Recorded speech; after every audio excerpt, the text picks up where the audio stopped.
നമ്മുടെ ലൈഫിൽ നേരിടുന്ന ഏറ്റവും വലിയ വെല്ലുവിളികളെ ഏറ്റവും വലിയ നേട്ടമാക്കി മാറ്റാൻ പറ്റും. അതാണ് ആകർഷണ നിയമത്തിൻ്റെ രഹസ്യം നമ്മളെ പഠിപ്പിക്കുന്നത്. സുഹൃത്തുക്കളെ നമസ്കാരം, എല്ലാവരും ഹാപ്പി ആയിട്ടിരിക്കുന്നില്ലേ?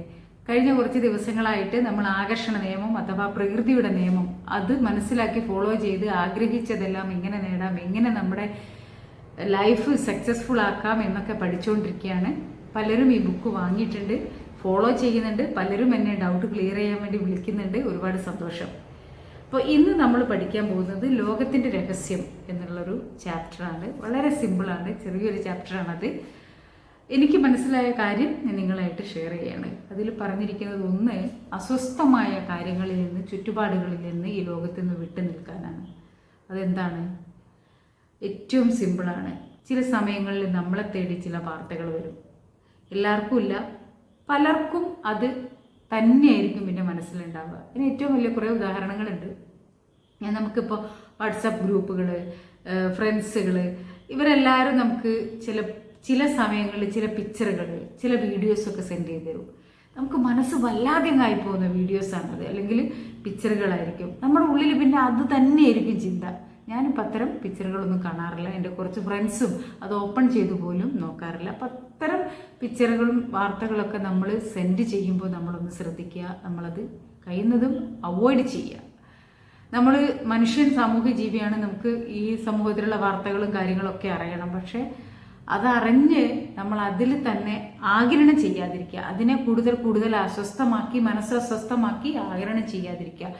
നമുക്ക് പറ്റുമെങ്കിൽ അതിൻ്റെ ഉത്തരവാദിത്തം ഏറ്റെടുത്ത് അതിൽ പ്രവർത്തിക്കുക. അതല്ലെങ്കിൽ അതിൽ നിന്ന് വിട്ടു നിൽക്കുക എന്നുള്ളതാണ് നമ്മളെ രഹസ്യം പറയുന്നത്. ആ ഒരു ചാപ്റ്റർ, കുഞ്ഞൊരു ചാപ്റ്റർ, കുറച്ച് ഞാൻ നിങ്ങൾക്ക് എന്താണ് പറഞ്ഞിരിക്കുന്നത് വായിച്ചു തരാം. നിഷേധാത്മക ചിന്തകൾ കൊണ്ട് ലോകത്തെ സഹായിക്കാൻ കഴിയില്ല. ലോകത്ത് നടക്കുന്ന ദോഷകരമായ സംഭവങ്ങളിൽ നിങ്ങൾ മനസ്സ് കേന്ദ്രീകരിക്കുമ്പോൾ നിങ്ങൾ അവയെ വലുതാക്കുന്നു എന്ന് മാത്രമല്ല, അത്തരം ദോഷ സംഭവങ്ങളെ നിങ്ങളുടെ ജീവിതത്തിലേക്ക് വിളിച്ചു വരുത്തുകയും ചെയ്യുന്നു. അതായത് നമ്മൾ മനസ്സ് അസ്വസ്ഥമായിക്കൊണ്ടിരിക്കും. അതാണ് ഇതിൽ ഉദ്ദേശിച്ചത്. നമുക്ക് അന്നൊന്നിനൊരു മൂഡില്ലാത്ത ആൾക്കാരുണ്ട്, അന്നൊന്നും ചെയ്യാൻ പറ്റാത്ത ആൾക്കാരുണ്ട്, അല്ലേ? നമ്മളൊരു ദിവസം നഷ്ടപ്പെടുക എന്നൊരു സിറ്റുവേഷൻ ആയിരിക്കും ചില വാർത്തകളും ഫോട്ടോസും ഒക്കെ കാണുമ്പോൾ. അപ്പോൾ നമുക്ക് മനസ്സ് അസ്വസ്ഥമാകുന്ന സിറ്റുവേഷനുകളിൽ നിന്ന് കഴിയുന്നത്ര വിട്ടു നിൽക്കുക. അതല്ലെങ്കിൽ അതെങ്ങനെ ലഘൂകരിക്കാം പ്രശ്നങ്ങളെ എന്ന് നോക്കുക. നമ്മളൊരു ഇഷ്യൂസ് ഉണ്ടായി കഴിയുമ്പോൾ അത് വീണ്ടും മനസ്സിൽ റീക്രിയേറ്റ് ചെയ്ത് ഹാപ്പി ആക്കേണ്ടത് എങ്ങനെയാണെന്നൊക്കെ നമ്മൾ കഴിഞ്ഞ വീഡിയോയിൽ പഠിച്ചിട്ടുണ്ട്. ഈ ലോകത്തെയോ നിങ്ങൾക്ക് ചുറ്റുമുള്ള ആളുകളെയോ മാറ്റിയെടുക്കുക എന്നത് നിങ്ങളുടെ ജോലിയല്ല. ഈ പ്രപഞ്ചത്തിനുള്ളിൽ ഒഴുക്കിനെത്തു പോവുക. നിലനിൽക്കുന്ന ലോകത്ത് അതിനെ ആഘോഷിക്കുക. അതാണ് നിങ്ങളുടെ ജോലി. നിങ്ങളുടെ ജീവിതത്തിന്റെ അധിപൻ നിങ്ങളാണ്. പ്രപഞ്ചം നിങ്ങളുടെ ആജ്ഞകളെ അനുസരിക്കുന്നു. നിങ്ങൾ ആഗ്രഹിക്കാത്ത കാര്യങ്ങൾ പ്രത്യക്ഷമായാൽ അതിൽ വിഭ്രമം ഉണ്ടാകരുത്. അവയുടെ ഉത്തരവാദിത്വം ഏറ്റെടുക്കുക. കഴിയുമെങ്കിൽ ലഘൂകരിക്കുക, വിട്ടുകളയുക. എന്നിട്ട് നിങ്ങൾ വേണമെന്ന് ആഗ്രഹിക്കുന്ന കാര്യങ്ങളെക്കുറിച്ച് പുതിയ ചിന്തകൾ മനസ്സിൽ ഉണർത്തുക, അനുഭവിക്കുക. അവ സാധ്യമായതിന് കൃതജ്ഞത കാണിക്കുക. അപ്പോൾ അസ്വസ്ഥമായ ചിന്തകളിൽ നിന്ന്, ചുറ്റുപാടുകളിൽ നിന്ന് വിട്ടു നിൽക്കാനാണ് ഈ ഒരു ചാപ്റ്ററിൽ പറയുന്നത്. ഒന്നാമത്തെ കാര്യം. രണ്ടാമത്തെ കാര്യം എന്താണെന്നറിയോ? നമ്മൾ മറ്റുള്ളവരെ കമ്പയർ ചെയ്ത് നമ്മുടെ ലൈഫിനെ അവരുടെ ലൈഫിനെയും കൂടി കമ്പയർ ചെയ്യാതിരിക്കുക. നമുക്കതില്ല, അല്ലെങ്കിൽ അവർക്ക് നമ്മളെക്കാൾ കൂടുതലുണ്ട്, അവരെത്ര ഹാപ്പി ആയിട്ടാണ് ജീവിക്കുന്നത്, അല്ലേ? അങ്ങനെ ഒരിക്കലും നമ്മൾ ചിന്തിക്കാതിരിക്കുക. മൂന്നാമത്തെ കാര്യം എന്താ പറയുന്നതെന്ന് അറിയോ? നമ്മുടെ ശത്രുക്കളെ, നമുക്ക് ആരെങ്കിലുമൊക്കെ ദേഷ്യം തോന്നുന്നവരുണ്ടാവും, അല്ലേ? നമ്മളെ വേദനിപ്പിച്ചവരുണ്ടാവും. അവരെയൊന്നും ശപിക്കാനുള്ള യാതൊരു അവകാശവും നമുക്കില്ല. നമുക്ക് വേണ്ടത് എന്താണോ അത് ആഗ്രഹിക്കുക.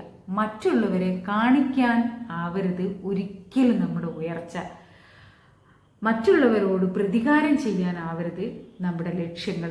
അതായത് എനിക്ക് അവനേക്കാൾ ഉയരണം, അല്ലെങ്കിൽ എനിക്ക് അവളേക്കാൾ ഉയരണം, ഞാൻ അവളേക്കാൾ ഉയർച്ചയിലെത്തും, ഞാൻ വലിയ ആളായിട്ട് അവനെ കാണിച്ചു കൊടുക്കാം, അല്ലെങ്കിൽ ഞാൻ വലിയ ആളായിട്ട് അവർ കാണണം. അങ്ങനെയൊന്നുമല്ല. നമ്മളെ സന്തോഷത്തിന് വേണ്ടിയിട്ടാണ് നമ്മൾ കാര്യങ്ങൾ ചെയ്യേണ്ടത്. അപ്പം നമ്മളെ മനസ്സ് എപ്പോഴും നിർമ്മലമായിരിക്കുക. ഒരാളെ പോലും ശാപവാക്കുകൊണ്ട് മൂടാനുള്ള അധികാരം നമുക്കില്ല.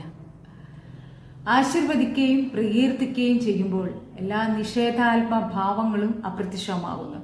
നിങ്ങളുടെ ശത്രുക്കളെ ആശീർവദിക്കുക, പ്രകീർത്തിക്കുക. നിങ്ങൾ ശത്രുക്കളെ ശപിക്കുമ്പോൾ ആ ശാപം നിങ്ങൾക്ക് ദോഷം ചെയ്യുന്ന വിധത്തിൽ തിരികെ വരും. മറിച്ച് ആശീർവദിക്കുകയും പ്രകീർത്തിക്കുകയും ചെയ്യുമ്പോൾ നിഷേധഭാവങ്ങളും വിരോധങ്ങളും മാഞ്ഞു പോവുകയും നിങ്ങൾ പ്രസരിപ്പിക്കുന്ന സ്നേഹം നിങ്ങളിലേക്ക് തിരികെ വരികയും ചെയ്യും. ആശീർവദിക്കുകയും പ്രകീർത്തിക്കുകയും ചെയ്യുമ്പോൾ സുഖാനുഭവത്തിന്റെ പ്രതികരണത്തിലൂടെ നിങ്ങൾ നൂതനമായ തരംഗദൈർഘ്യത്തിലേക്ക് ഉയർന്നതായി അനുഭവപ്പെടും. അപ്പം നമ്മൾ മറ്റൊരാളെ ശപിക്കുമ്പോൾ അത് നമ്മുടെ ഉള്ളിൽ തന്നെയാണ് ദോഷം ഉണ്ടാക്കുന്നത്. അതിനുള്ള യാതൊരു അവകാശവും നമുക്കില്ല. അതെല്ലാം പ്രപഞ്ചത്തിന് വിട്ടുകൊടുക്കുക. നമ്മൾ ഹാപ്പി ആയിട്ടിരിക്കുക. എന്തൊരു നല്ല കാഴ്ചപ്പാടാണല്ലേ! ഈ ഒരു സുഖം മറ്റേത് നൈമിഷികമായ സുഖത്തെക്കാളും അമൂല്യമാണ്. ഇത് മറ്റൊരാൾക്ക് തട്ടിയെടുക്കാൻ പറ്റില്ല. ഒരു ഹാപ്പിനെസ് എന്തൊരു സുഖമുള്ള കാഴ്ചപ്പാടാണത്. നമ്മുടെ മനസ്സ് എന്തുമാത്രം തെളിഞ്ഞ കണ്ണാടി പോലെ തെളിനീര് പോലെ ആയിരിക്കും. എന്ത് സ്വസ്ഥമായിട്ട് നമുക്ക് കിടന്നുറങ്ങാൻ പറ്റും. എന്തെല്ലാം നല്ല കാര്യങ്ങൾ ക്രിയേറ്റീവായിട്ട് ചെയ്യാൻ പറ്റും. അതല്ലാതെ നമ്മളെ ചിന്ത എന്തായിരിക്കും? ഏത് നേരം നമ്മുടെ ശത്രുവിനെ കുറിച്ചായിരിക്കും. അവൻ എങ്ങനെ നിലംപരിശാക്കാം, അവളെ എങ്ങനെ തറ പറ്റിക്കാം എന്നൊക്കെ ആയിരിക്കില്ലേ. അതെല്ലാം മാറ്റിവെച്ച് നമ്മുടെ സന്തോഷത്തിന് വേണ്ടി, നമ്മുടെ സമാധാനത്തിന് വേണ്ടി മാത്രം മനസ്സ് കൊടുക്കുക. ക്രിയേറ്റീവായിട്ടൊക്കെ ചിന്തിച്ച് എല്ലാവരും ഹാപ്പി ആയിട്ടിരിക്കുക. എല്ലാവരും, ഈ ലോകം മുഴുവനും സുഖം പകരട്ടെ. എല്ലാവരും ഹാപ്പി ആയിട്ടിരിക്കട്ടെ. എല്ലാവരും സ്നേഹമായിരിക്കട്ടെ. അടുത്ത ഒരു എപ്പിസോഡായിട്ട് വരും. നല്ലൊരു ചാപ്റ്ററായിരുന്നു ഇത്. എനിക്ക് ഒത്തിരി ഇഷ്ടമായി. കഴിയുന്നതും ജീവിതത്തിൽ ഇത് പകർത്താൻ നോക്കുക. നമ്മളോട് ആരോ എന്തോ ചെയ്തോട്ടെ, അത് അവരായി, അവരുടെ പാടായി, നമുക്ക് നമ്മുടെ ലൈഫായി, നമ്മുടെ സന്തോഷമായി. അപ്പോൾ അടുത്ത എപ്പിസോഡ് കാണാൻ മറക്കരുത്. മാത്രമല്ല സബ്സ്ക്രൈബ് ചെയ്യാൻ മറക്കരുത്. പ്ലീസ് ഷെയർ ചെയ്യാനും. Love you. Thank you.